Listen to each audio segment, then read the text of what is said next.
Right. So Siddhant has covered most of the points. What I'd primarily like to touch upon is the infrastructure aspect of it, right? And Chief Justice N.V. Ramana has said that good judicial infrastructure for courts in India have always been an afterthought. Now, when I talk about infrastructure, it is not in a strictly unidimensional sense.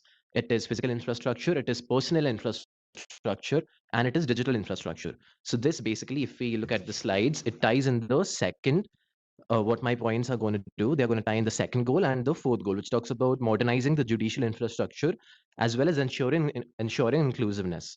So for me, the targeted goal would be an inclusive modern judiciary for 2047.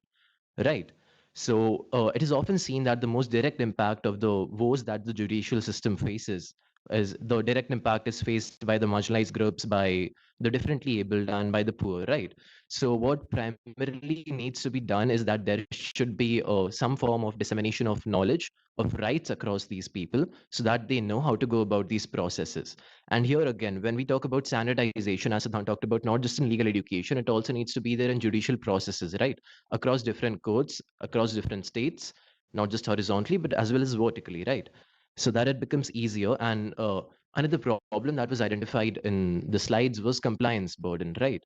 And it becomes very difficult for these people when they keep running around from one counter to the other with different sort of papers and all. So perhaps there needs to be different information desks, people for such groups who can basically take them, handhold them, guide them through these processes, right? So that it becomes a lot easier for them. Now, another thing is courts needs to be made more litigant friendly insofar as the infrastructure is concerned.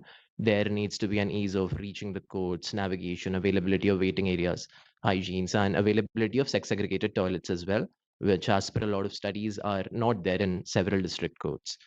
Right.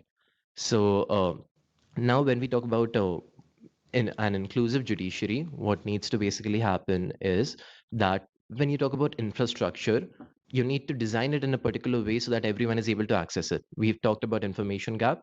Now, perhaps when you design these codes, there have to be infrastructure, perhaps tactile paving, elevators, slopes, so that these people are able, like, there should be reasonable accommodation for each and every class of citizens, right? So perhaps for me, the goal for 2047 will be an inclusive judiciary that takes care of the needs of all different classes of citizens of our country. That will be all.